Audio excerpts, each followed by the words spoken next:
voices. It's all about learning the different voices that are in our heads, because as you're able to identify the voices, then you clearly know when it's your higher self. Mhm. If those words aren't ego and aren't inner child and aren't from your body, then where are they from? They're Right. from your higher self. Yeah. That's how to hear that voice. That is the recipe. And that's what they're giving me. Hi, I'm Kelly Bowker. Join me for a wonderful conversation where we dive deep into many aspects of our spiritual journey. This is a conversation between myself and a friend, and I thought it would be wonderful to share it with all of you. I hope you enjoy it. In Maine. This is so fun because this has been rolling around in my head because I love doing interviews. I love having people asking me questions and all that kind of stuff. But that's on somebody else's agenda. When they have time, you have to go through their stuff and Yeah. whatnot. And in the last little while, you and I had such an incredible conversation, the last conversation we had. And I have others in my life very much like that, that it's like this conversation was so rich and I had so many ahas during it, but then it's gone. You know what I Yeah. mean? It's just that moment and then it's gone. And I thought, people would benefit from these conversations, listening. And the cool thing about the way my guides work, I don't know if it's how all guides work, but it's how my guides work. The questions and my head going to the I wonder about that, is what brings the answers. For me to just go without, like, it just isn't as rich when I just sit down and say, okay, tell me about blah blah blah. Quite often I can get that, but when I'm in the flow, and my intellect and my excitement and everything is involved in the discussion, it's like my reach is just so much bigger. That's why our Zoom calls are so good, Yeah. because I'm excited and you know, it's Well, just you're able to create it from that moment, I think. And there's a fluidity to those conversations that you don't necessarily see, even in the best interviews. right. Um, I find the same thing. I have a couple of friends that almost daily we do some version of a deep dive, and it can be over the most mundane topics, but you Oh, just, click in I know. to a place of being able to pull up ideas and ruminate aloud with Yes. people and really Right. work through things in a pretty Right. magical way. Yeah, I In agree. that's perfectly said, in a magical way, because it's like all of a sudden you're like, oh my God. And quite often in those conversations, I get what is, I don't know that it's really new to me, but my understanding and my comfort with it is new. I get these drop-ins, like they just will, like I'll be in a conversation with somebody and I know that they just gave me a bump. And it Yeah. might even be what I used to call the pixie dust. It's like a froom into my head, and there's a knowing. It was a second of a but there's a knowing that would take some minutes to explain. Yes. It's a Yeah. strange It can be a happening. It's a drop in. Yeah. that drop in, yeah, and it's a strange thing when it happens, but it's very cool when it does. And But I isn't that hate so when it related to the chakra? And when you think about the crown chakra and that instant opening, that just makes sense. it does. It does. It does. That kind of a drop in. You and I chatted probably, what has that been now? 2.5, 3 weeks ago, I Yeah. bet. And I shared with you my absolute heartbreak over losing, because of my own stupidity, uh, like almost all of the recorded material that I had from the beginning of my journey. Thank God, Sue, it wasn't my downloads, it wasn't my memos. My memos are on my phone. That's why there's this new, it's like, okay, am I going to hook my phone to my computer? It might eat my memos. I'm not letting it eat my Oh, memos. I'm glad to hear that. I did not know Yes. that. I thought all of it. Okay. That's Oh, silly. Yeah. no, I have my memos, thank God. And I don't know why I feel like, thank God. I don't know why I felt so destitute at the loss of this content, but I did, and I still do. It's my journey. I could picture myself being an old lady and going back and listening to those. the thing that's the worst is all my one-to-ones, all my one-to-ones. And during the time from Alex's interview until that big wave, that tsunami of appointments ended, it was about a 3-month period of just a ton of it. My abilities and my knowings and my understandings changed exponentially, just unbelievably in that. And I didn't go back. I would get done and I'd be like, wow, that was new. The way I did that, that was new. But I didn't go back and write it down or anything like that. So I trust, I know there's nothing lost. I know there's nothing going wrong, but my humanness goes, oh my God, I can't believe I've lost all that precious material that was brought through from them through me. And it just breaks my heart. But since then, I've also been given a new, you said it during that, no, I believe the guides dropped it in during that phone call.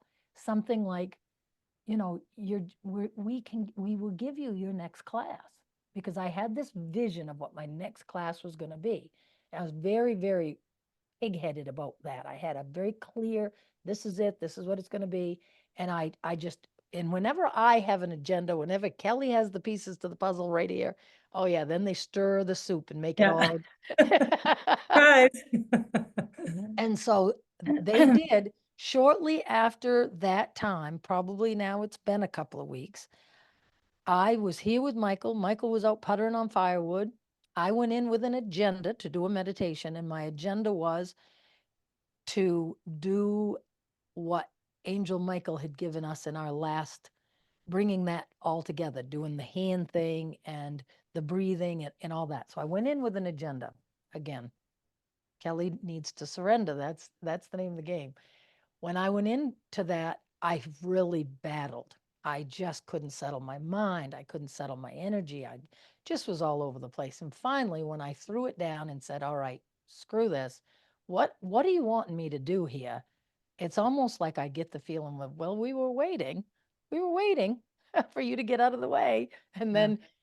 then I got quite a download in the bedroom in my meditation. And then they said, go turn on your computer. So I went and got my computer, put on my microphone, got it set, and I downloaded. It took over 2 hours. And that is unique. That hasn't happened like that. And I can't say that the material flowed like steady and fast. It didn't. It was like it would come through and I would just sit in meditation for a while. So there's been a lot of editing to it. There's been a lot that I've had because, I mean, people don't want to listen to all that silence, you know what I Right, mean? right. But they really have brought through the next thing for after the book stops. It's now the next understanding. It's the integration of the whole. And they're working with me all the time. When I go for a walk, I love to record when I go for a walk if Mike's not with me. They're bringing it through, and they'll bring a nugget around the ego and how this humanity works, and how to work with it, not against it, how to flow with our humanity, I can't even put words to it, but they're giving me layers and layers, just like they did with the inner child. Mhm. That journey with the inner child was just like an onion. What I could absorb at the frequency that I was at, and they just kept laying it down, laying it down.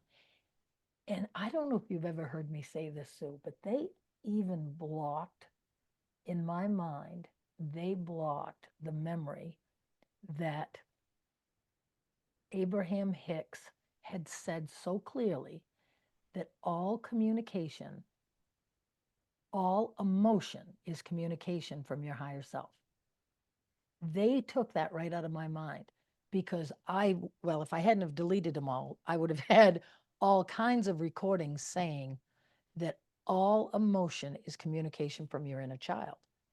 Had I remembered that Abe Hicks piece, they brought it back to me when it was time. But had I remembered that, I knew that as well as I know my own name. I have practiced the Abe Hicks material for 20 years. I knew that as well as I knew my own name, but they literally took that out of my psyche so that I could get really comfortable in that understanding of how the emotional response comes through the inner child and what that means. And then they gave me all the layers of understanding the programming, understanding the timeline, all of that stuff. Kelly, do you And see the connection between what you just said and the lost material? uh-uh. That it was the removal of it temporarily from your access, your ability to access it, that allowed you to move forward. That not having it in front of you or accessible propelled you into a new level of understanding. There's a writer, Anne Lamott. I don't know if you're familiar with her. She's fantastic, but she often talks about, sometimes you have to kill your little darlings, which is, in writing, you have these wonderful, again, downloads or ideas, and they may be fragments of a sentence, they may be full paragraphs, and they're beautiful and rich, but they don't necessarily always fit into the bigger story. It's like we can spend weeks or months or years trying to build a story around this one perfectly formed nugget, and it doesn't work. And there are times where you just have to let it go. You have to say it's a standalone thing, and it's glorious as it is, and it's perfect as it is, but it doesn't fit over here. I've got to go in this direction. And it's similar to that. Yes, I can feel the energy of what you're saying. Absolutely. I can feel that truth Yeah. because it distracts you. We are human. We intended to be human. We choose to be human. And part of being human is that beautiful, luscious ego that we have. It's a beautiful, beautiful thing. But when the ego gets going on something that is, oh, it just loves it. There's steps, and you get one thing done, and you click the box, and oh my gosh, when my ego gets going with that, now I really understand that. Oh, it feels so good. This morning, I'll be posting it probably this week. This morning's walk, I talked about yesterday having clear communication from my guides saying, you need to step away from this, Kelly. My nudges, everything was saying, step away, sweetheart. It's not cutting like butter. Step away. It'll be so much easier in a few minutes. If you just come back in a little while, it will be so much easier. I wanted to republish my book, my first book. And I was so close, but I started to hit glitches. And boy, I was plowing my way through. I was plowing my way through it. And I knew I was. And I consciously knew I was. I heard the guidance. I couldn't not. I couldn't step away.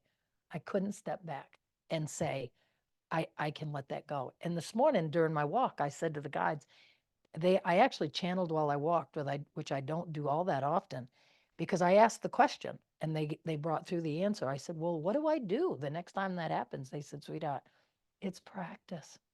It's practice. You are getting communication from your inner child saying, I'm frustrated. This don't feel good. This don't feel good. You are getting information from your body saying, okay, my back hurts, my neck hurts. I need to get up and move. My body is feeling all tense because I need to move. But my ego was running the ship. He was driving the car, whatever it is. And I couldn't let go of the satisfaction of that when I stepped away from this computer, it being done. I Yeah. needed so desperately for it to be done. So it's practice, just It's like with everything else, it's practice. I was Yep. thinking that the other day, in rereading parts of your book, as I said, the very first time I read it, it was that moment of like, oh, this is really important. This is really valuable stuff. And going back now and rereading it with some expanded knowledge or practice, it filters in differently, as though I've never even read the words. I'm having new aha moments, which is bizarre. Like, how can it mean that much then and mean this much now? And yet it does. Wow. That was the word that kept coming through, which is practice. That Information is one thing.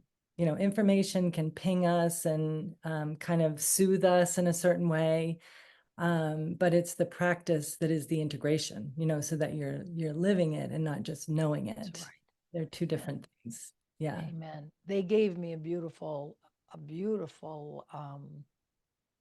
nudge of almost that exact thing this morning during my walk.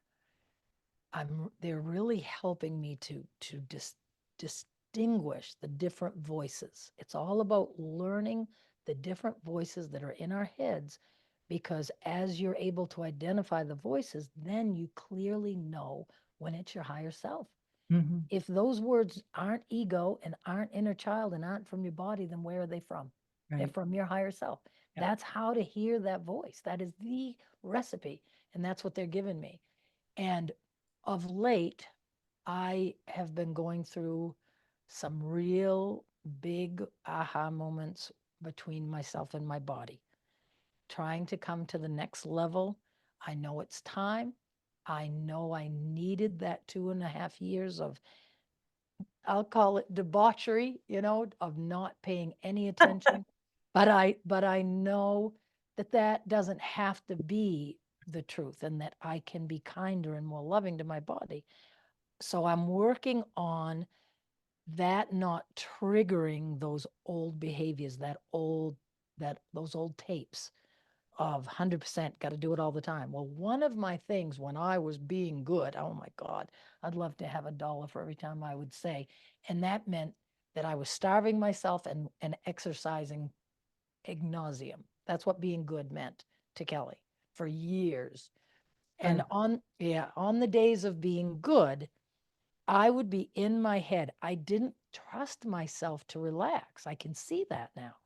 I would be in my head. I would be talking diet and exercise. I would be making entries into a journal. I would be watching the next YouTube about it. I would be thumbing through the next book that I'd bought about it. I would have to be so focused on diet and exercise all the time to keep myself being good, which meant I had no trust in myself.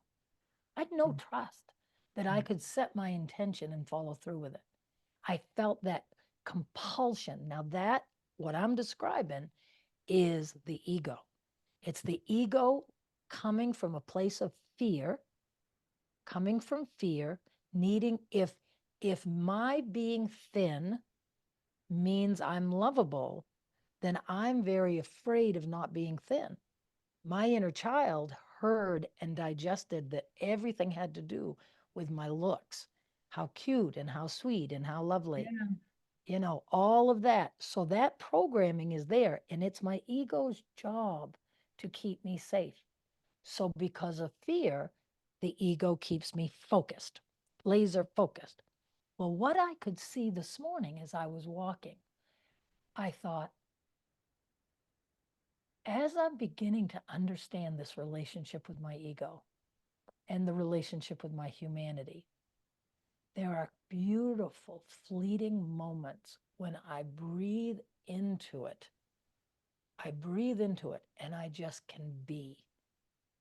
I can just be.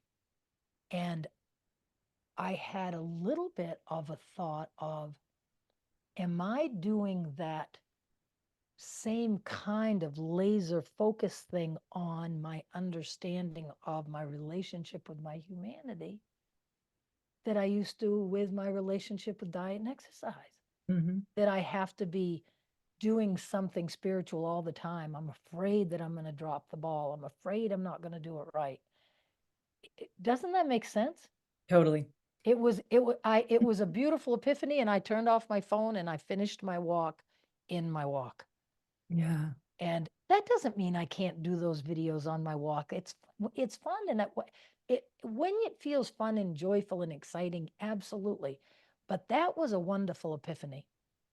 I think that's the key, to all of it is, we're so accustomed to listening to the thoughts. And as you said, not really attributing them to our higher self. It's just their thoughts. We treat our thoughts the way we would see information come across our computer screen. It just is. They just are. We don't spend enough time really thinking about where they're coming from how they're generated, and then more importantly, how we feel about them. So to separate the thoughts from the feelings about them is a whole other practice, which is cool. I mean, when you get to that point where you can see it right. as something crossing your screen and then have an objective thought about it. Yeah. How do I feel about this thought that is not a feeling, it's a thought?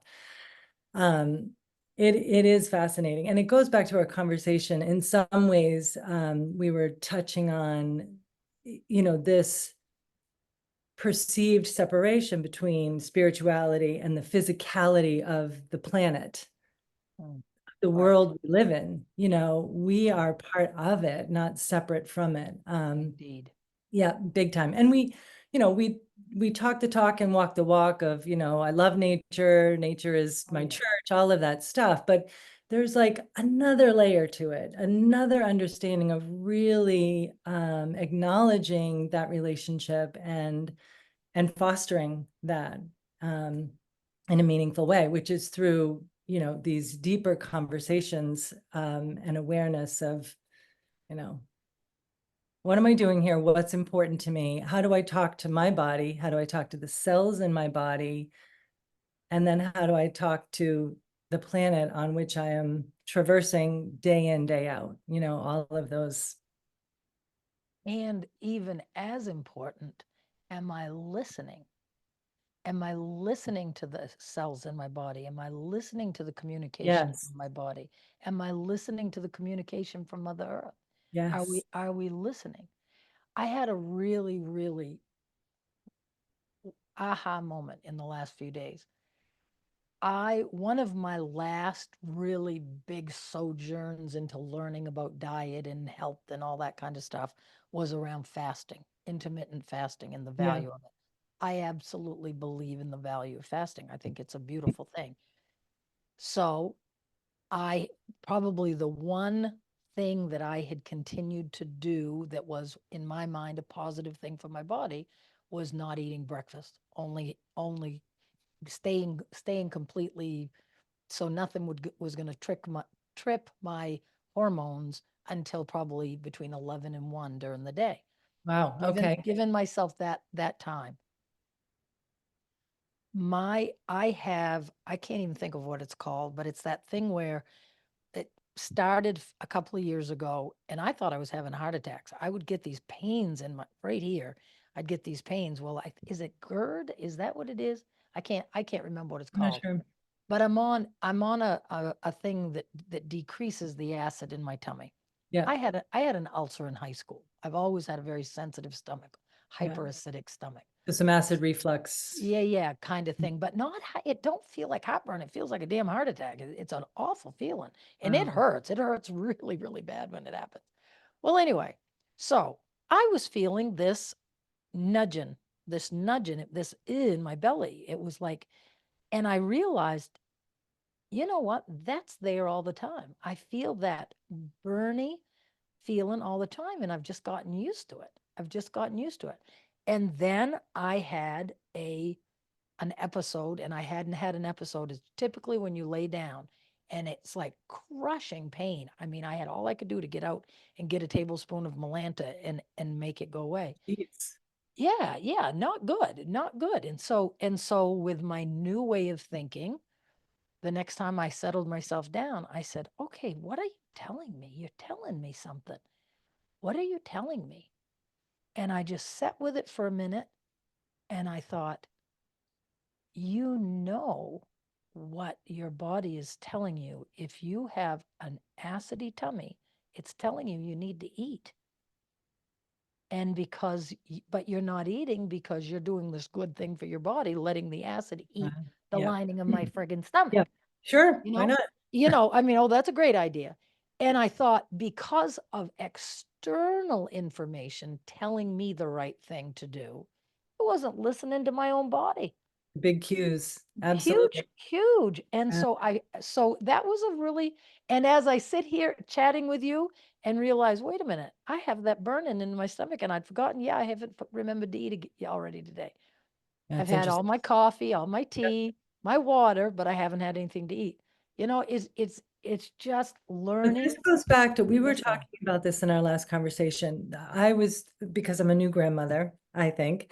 But also I have a daughter who's in early education, and I've always found that field very important. My mom was a teacher. I come from a long line of teachers. The question that's on my mind is, what are we teaching our kids? But more importantly, what are we not teaching them? And then from that question comes why? What are we not teaching our kids and why? This business that you're talking about of, just having that basic response to what your body is naturally telling you, it's a form of communication. So while we pay attention to this communication and that communication and signs everywhere and advertising, the basic communication that we need to pay attention to and learn that language, we tend not to, which is, I mean, to your point, so interesting that, you're so dialed in and tuned in and present in so many ways. And so even you in your state can, Oh yeah. you know, That's well, a compared I to, hear you. I'll take it. yeah, I'll take it. yeah. But let's take it a step further, Sue, or a step the next step, because it's a little tweak on the dial that I'm getting clearer and clearer about, and it is our divinity speaks to us through all aspects of our humanity. It is not, it feels not as whole or clear or true to say, my body is communicating this to me. What now feels true to me is my higher self is giving me this communication through my body. Mhm. I'm not paying attention to something. So it goes right back to, I always feel and I see it in this direction always. My higher self here, us sitting around the table, we made the agreement. This was the best journey for this incarnation. This was the direction. And my life is doing this and learning to, as I'm going off from over here, oh, things get really hard. Oh, I start to pull back around. Oh, it gets easier again. Oh, it starts to get hard and then it gets easier again. That's how we interact with our higher self. The remember, I don't know if you remember, but I certainly do, the download they gave me where I was the avatar and my higher self is the one on the couch with the remote control. Mhm. That was a very clear perspective they wanted me to understand.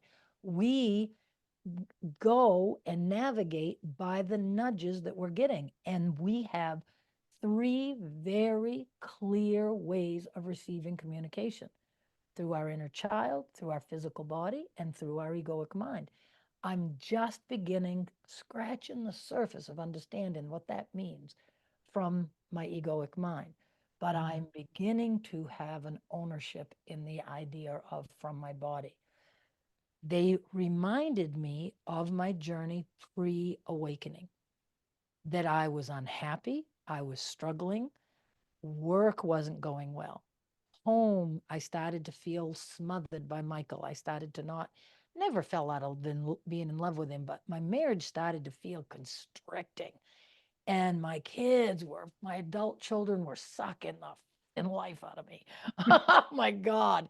At that time, they both were going through so much stuff of their own. And I had trained them to rely on me for their emotional stability. That was my doing. It was part of my journey.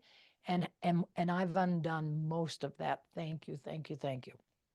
Probably one of the greatest gifts of this journey is seeing my children working things out for themselves and processing things for themselves and all of that kind of thing. I did the best I could. It's all perfect. I'm perfectly okay with all of that. But when I wasn't listening and I knew I wasn't okay, my journal writing told me I wasn't okay. That grumpy, bitchy voice in my head. My voice in my head is happy. Always has been, almost my whole life. I am blessed to say that that voice in my head, that chatter in my head is typically pretty Mary Poppins, pretty happy. And all of Mhm. a sudden, I hated everything. I still didn't listen. I still didn't listen. So how did my higher self then get my attention? Communicated through my body. I got the influenzas one right after another. I got bronchitis, pneumonia, 2 or 3 winters in a row. I was debilitated, debilitated, to the point that then I was so debilitated with my breathing that I reached out and I found Wim Hof. And the Wim Hof taught me how to meditate. Well, it didn't. It opened the door to that altered state, which Mhm. then facilitated me in meditation, and the rest is history. Yeah. But it was that communication. It was the diagnosis, the big diagnosis of the rheumatoid arthritis. It was it it's gonna take what it takes. They're going, it's if we hear quickly, then they only have to whisper. Yeah. So as we develop this ability to listen to the communication from them through our humanity, as we develop that, our lives are going to get easier and easier and easier Yeah. because we're hearing what they're telling us. Yeah. I completely agree. It's an amazing thing. It's I love when they say, I was a teacher, registered nurse, blah blah blah. I taught theories. But in order to teach a theory, you need to explain to a teenager what is a theory. What is a theory? Theory is just a way of looking at something, a way of understanding something. It's a theory. It's all it is just a theory. It's not in stone, it's not whatever. The guides will say to me, this path to enlightenment, this path of living the best version of yourself is just one path. It's a theory. If it resonates, if you feel the truth in it, then you're on the right path. If you're like, this woman is out to lunch, what is she talking about? Then it's not the path for you.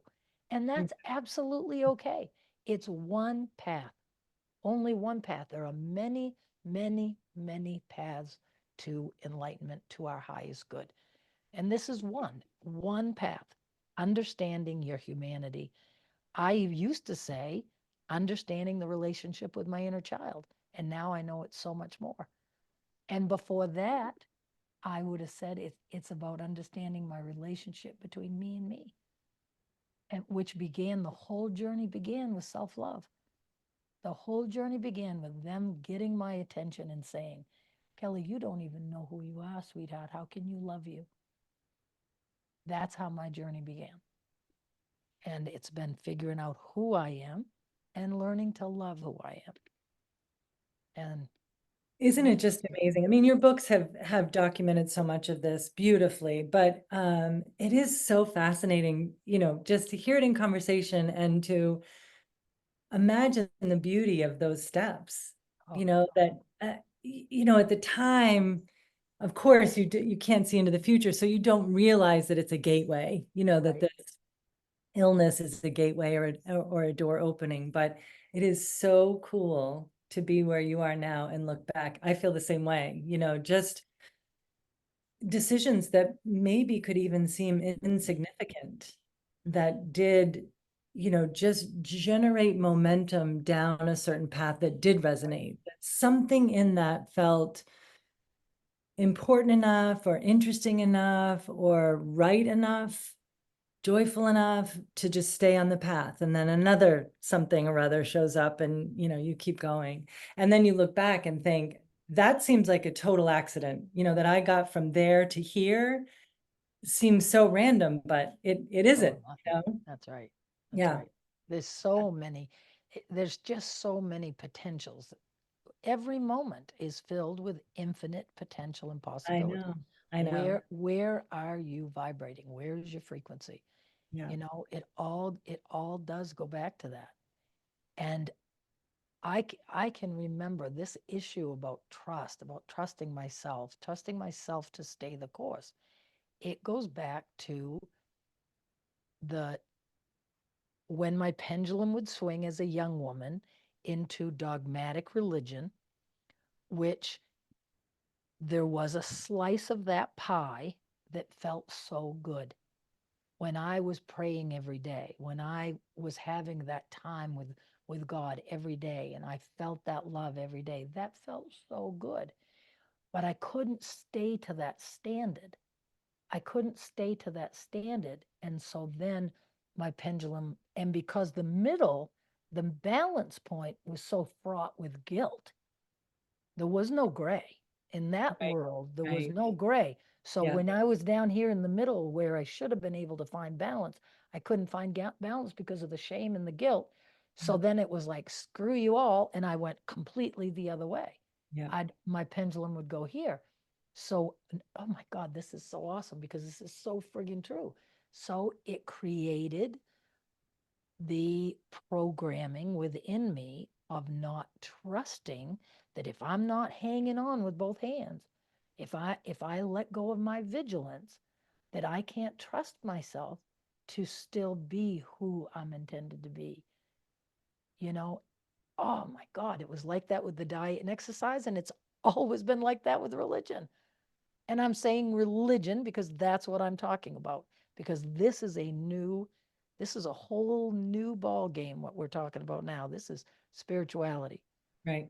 And now that I can, and don't you think, Sue, that once we identify those things, like I can see that in my mind so clearly in this moment, brand new, see that pattern, the same thing that, and it's so, of course, my egoic mind out of fear doesn't trust.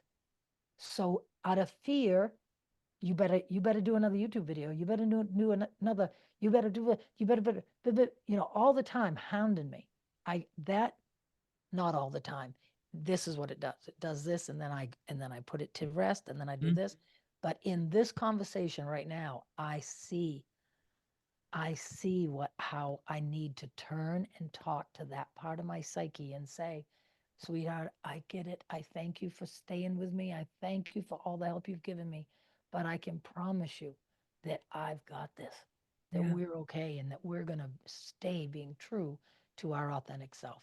Yeah. You know, it's an interesting pattern. Very, It very is. interesting. Yeah. I've made some changes in my work structure, which I think I mentioned to you, which Mm, for somebody who's accustomed to working 7 days a week, mm. 364 and a half days a year, Wow. it's, Ouch. again, similar feelings where the ego, who has done a bang up job of really creating a very sturdy structure for me, in at Wonderful. a time in That's my right. life post-divorce where, I was building from the ground up, solid foundation. I am so thankful for whatever those components were that helped me to build a life that has this sense of security and stability and freedom, at this point to make some other Amen. decisions. But it is even now. I mean, there are moments where, a call will come in and somebody wants to, let's say, list their house. The ego is like, there may never be another sale. You better take this one. But again, talking through that and being like, nope, this is time that I've carved out for myself. I have planned, I have prepared, we are good. And it's amazing. It does quiet that, scared Yeah. cat voice of, um, When we can see it as what it is a beautiful, loving response to fear.